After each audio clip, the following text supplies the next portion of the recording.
Mesdames et messieurs, bonjour.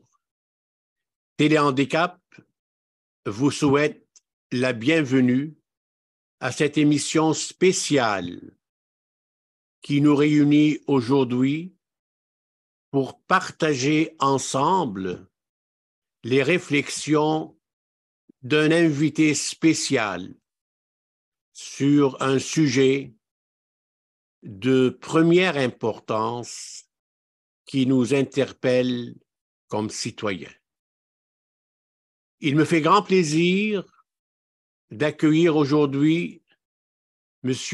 Sylvain Gélinas, acteur, scénariste, metteur en scène et j'en passe. Bonjour, M. Gélinas. Bonjour. Bonjour, monsieur. Comment allez-vous? Je vais très, très bien. Je vais très bien. Je suis content. C'est une belle journée. Tout est parfait. Monsieur Gélinas, vous êtes atteint d'un syndrome Usher, cette maladie génétique qui a provoqué chez vous un handicap au niveau de l'audition. Qu'en général, ce syndrome provoque la perte de la vision aussi. Voulez-vous nous parler de cette atteinte au niveau de votre surdité? À quel âge ou quelqu'un de la famille est porteur de ce gène sur un chromosome pour transmettre ce caractère héréditaire? Oui, bien certainement. Alors, je ne crois pas, on n'a pas de preuve que ce soit héréditaire, mais on croit bien que oui.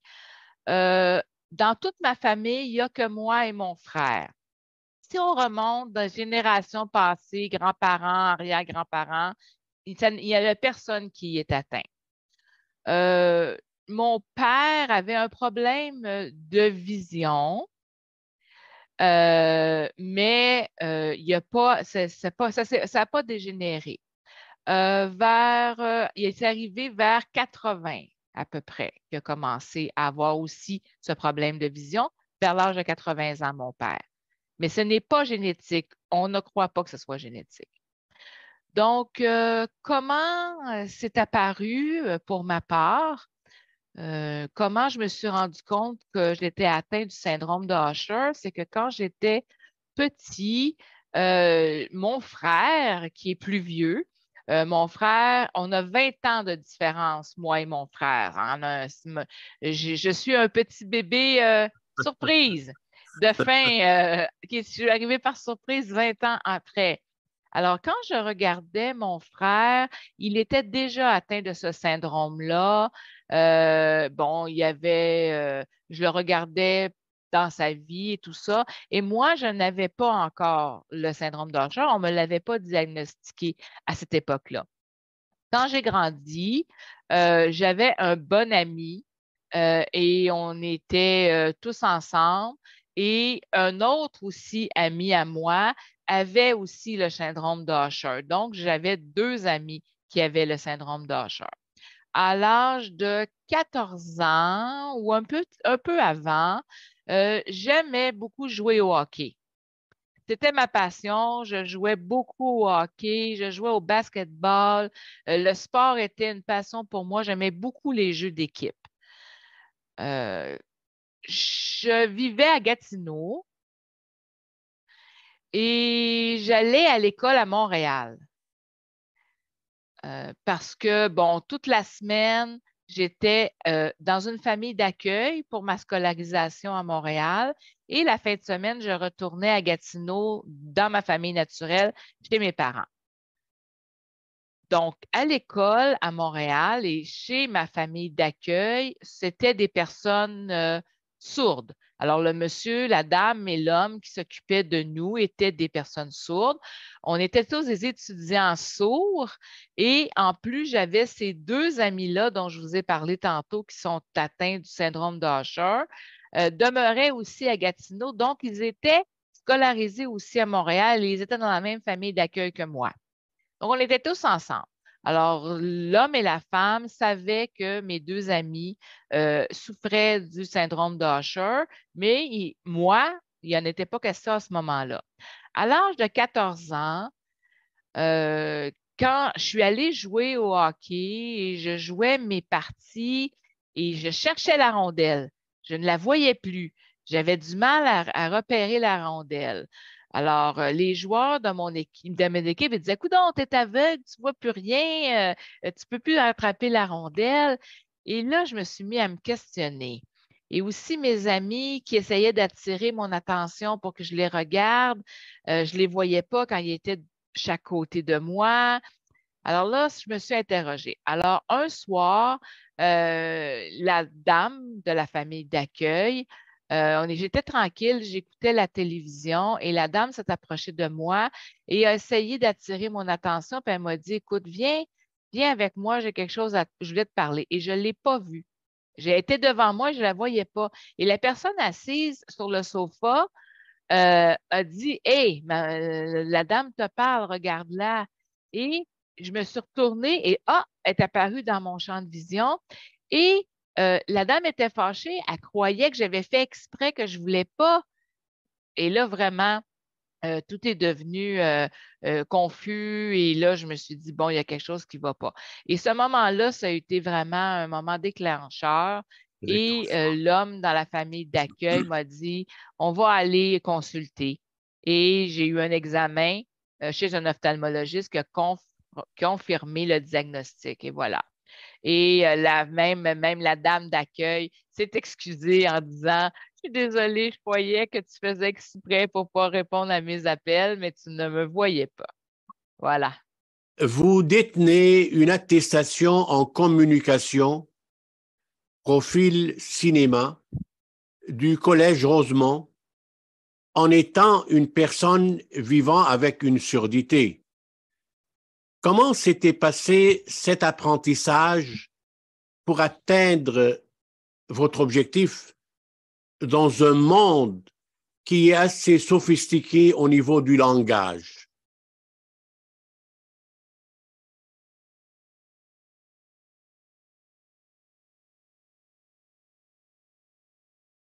Bon.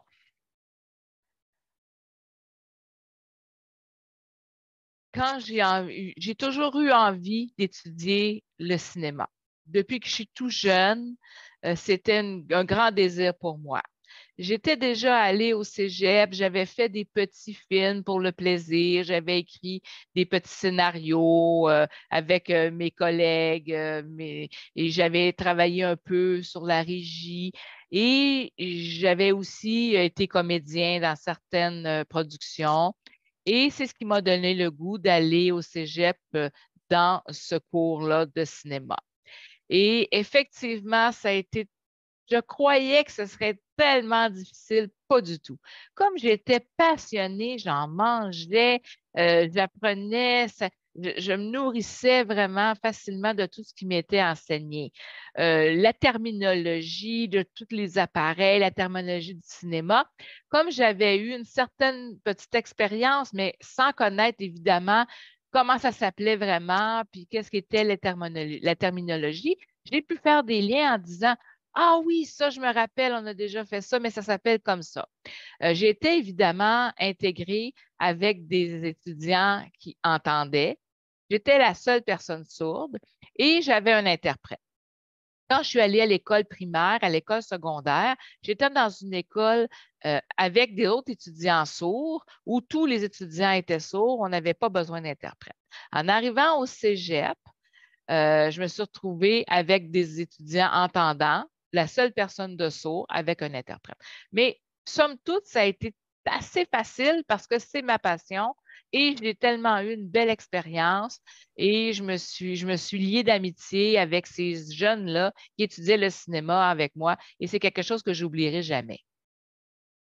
C'est excellent et c'est toute une passion de vivre ce que vous êtes en train de nous dire. Maintenant, je vais aller un petit peu dans d'autres questions qui relèvent exactement de la surdité. c'est que cette surdité peut entraîner une certaine forme d'isolement, qu'on le veuille ou non. Bien que chaque malintendant vive cette situation de manière très individuelle, elle a dans tous les cas d'importantes répercussions sur la vie personnelle et professionnelle des adultes, mais ce n'est pas votre cas. Vous êtes impliqué dans la communauté sourde artistique depuis votre jeune âge, si j'ai bien compris, avec différents titres, scénariste, acteur et metteur en scène de films.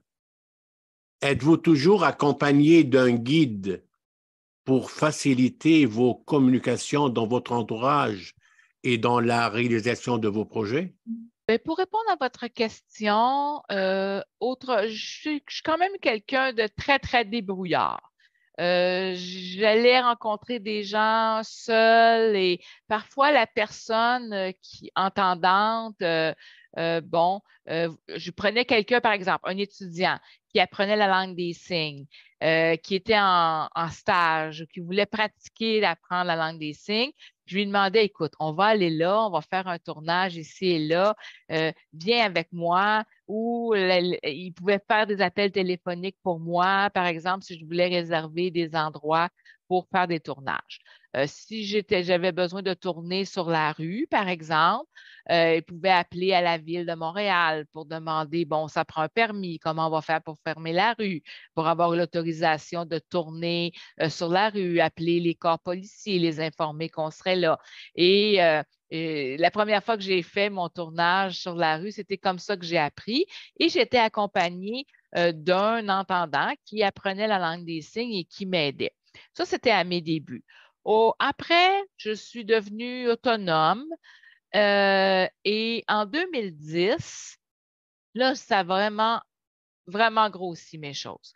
Là, vraiment, en 2010, là, j'ai eu une bourse du Conseil des arts du Canada. Et là, ils ont commencé à donner des subventions pour l'accessibilité. Donc, eux nous paient les services d'interprètes qu'on a besoin pour faire nos productions. Donc, c'était une excellente nouvelle en 2010 parce qu'avant, c'était de ma propre poche que je payais les services d'interprétation. Donc, il fallait que moi, j'assume les frais. Mais au Conseil des arts du Canada, on m'a donné cette subvention-là. La Fondation des sourds du Québec, qui s'appelle plus communément la FSQ, qui est à Québec, donc ramasse des fonds et font des dons à des individus sourds pour plusieurs raisons. Et j'ai fait des demandes de subvention et j'ai eu ça. J'ai un contrat d'intégration au travail qui s'appelle un CIT. Alors, c'est Emploi Québec qui chapeaute ce programme-là et qui nous paie les services d'interprétation qui sont nécessaires à notre travail tous les jours pour rencontrer les gens ou pour faire nos activités. Alors, depuis ensuite, à partir de 2016, il y a eu le SRV, le service relais vidéo. Donc, c'est un service nouveau pour passer les appels téléphoniques. Donc, on peut appeler partout avec l'aide d'un interprète avec une plateforme Internet. Donc, c'est comme ça que je me débrouille. Exceptionnel. Une personne comme vous qui a réussi ou qui a le sens de la débrouillardise. Maintenant, vous êtes le fondateur de Cinéhall, une entreprise de production vidéo, si ma mémoire est bonne, et qui Oui. offre des services de traduction et d'adaptation en langue des signes. Peut-on dire aujourd'hui que M. Gélinas, pour lui, sky is limit dans la conception et la réalisation de vos projets professionnels? Il n'y a pas de limite pour aller de l'avant dans n'importe quoi. Effectivement, vous avez raison. Il n'y a pas de limite. J'ai une équipe qui m'entoure, j'ai des employés et qui ont différentes compétences que je mets à profit. Et selon les besoins de la clientèle qui fait affaire avec nous, différents projets, de la traduction, de l'adaptation, une scénarisation. Ça peut être, on peut faire appel à nous pour différents événements, des fêtes. Bien sûr, on peut faire de la production vidéo, de la publicité et j'ai mon équipe que je mets à profit pour réaliser tous ces projets-là dans le but exactement d'offrir l'accessibilité à la personne, à la communauté sourde dans le but d'une équité, effectivement.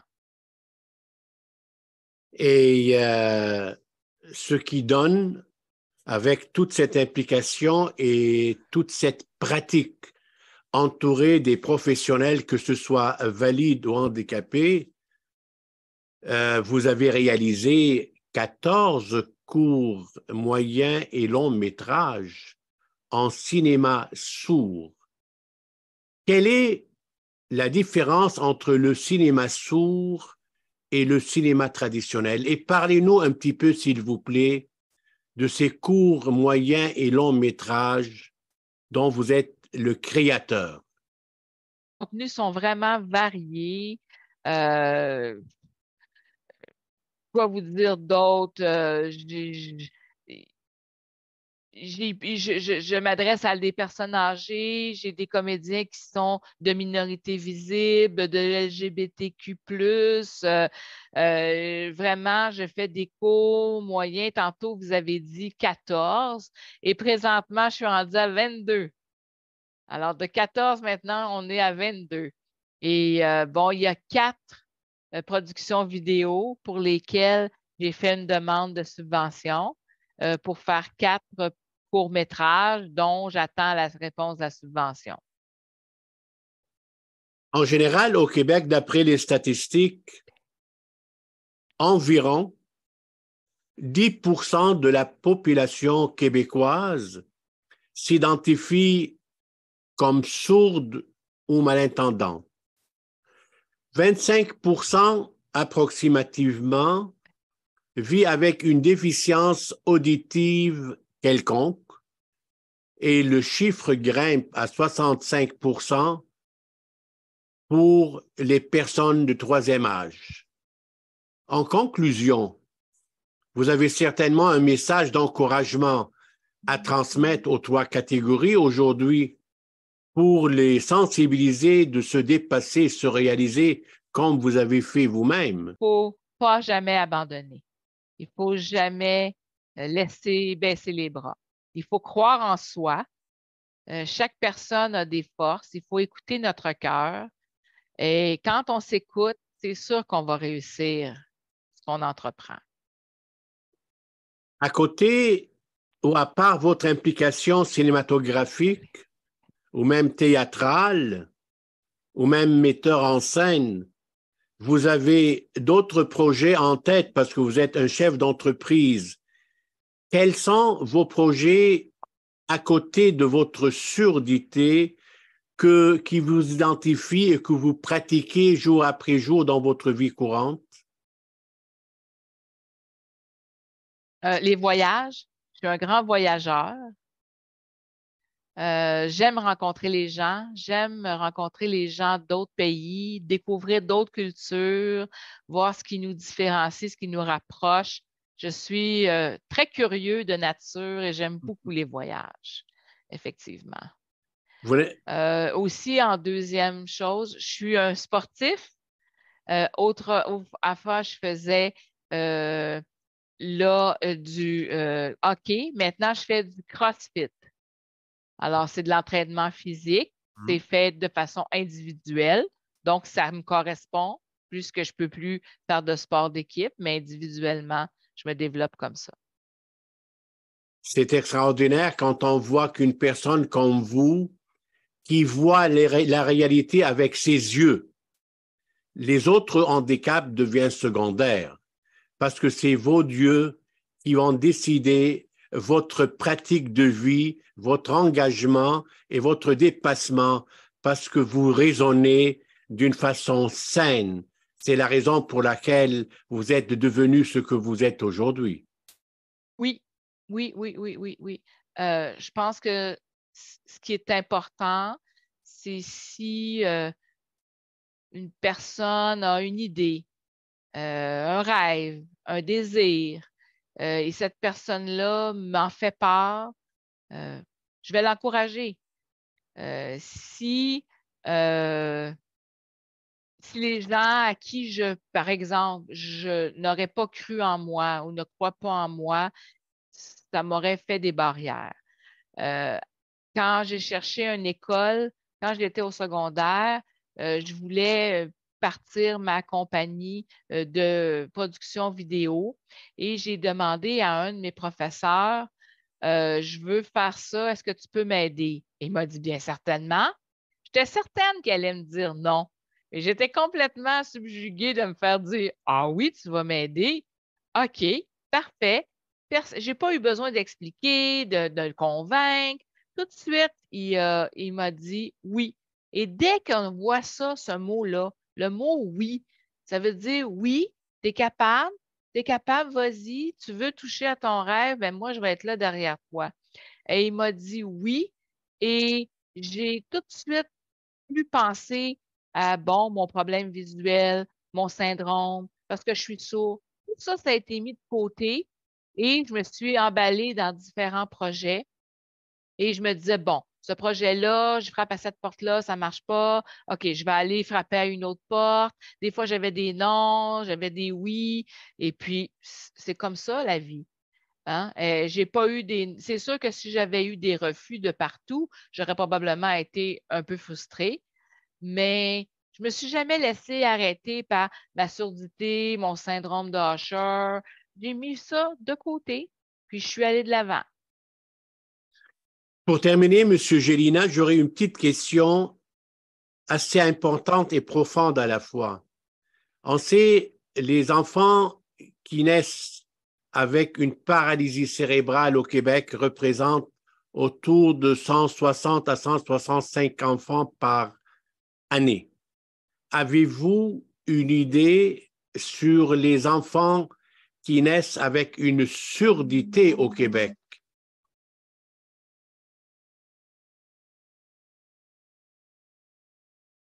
Euh, je- le- vous aviez dit tantôt, tu sais, la statistique 10%. Alors, Pour la est-ce que population en ces général. enfants-là et les enfants qui sont sourds naissent souvent de parents entendants pour la grande majorité, hein? Alors, je n'ai pas de statistiques précises, mais je m'imagine que c'est autour du même chiffre de 10% Ah. des enfants qui naissent. Donc, c'est 10%, parce qu'à un moment donné, ils vont grandir, ça va faire 10% de la population. Maintenant, en finale, je me permets de vous remercier chaleureusement pour votre performance, pour votre présence et pour votre sourire. Maintenant, remerciez aussi votre porte-parole, Madame Lynn, qui a fait un travail exceptionnel et qui nous a montré la beauté de transmettre un message avec les signes. Sur ce, je vous dis merci beaucoup pour votre participation. Ça m'a fait un grand plaisir. Merci de m'avoir invité. Et j'espère que nous aurons l'occasion de se revoir une autre fois pour un autre sujet intéressant. Ça me fera un grand plaisir de revenir. Merci beaucoup. Merci beaucoup et à la prochaine.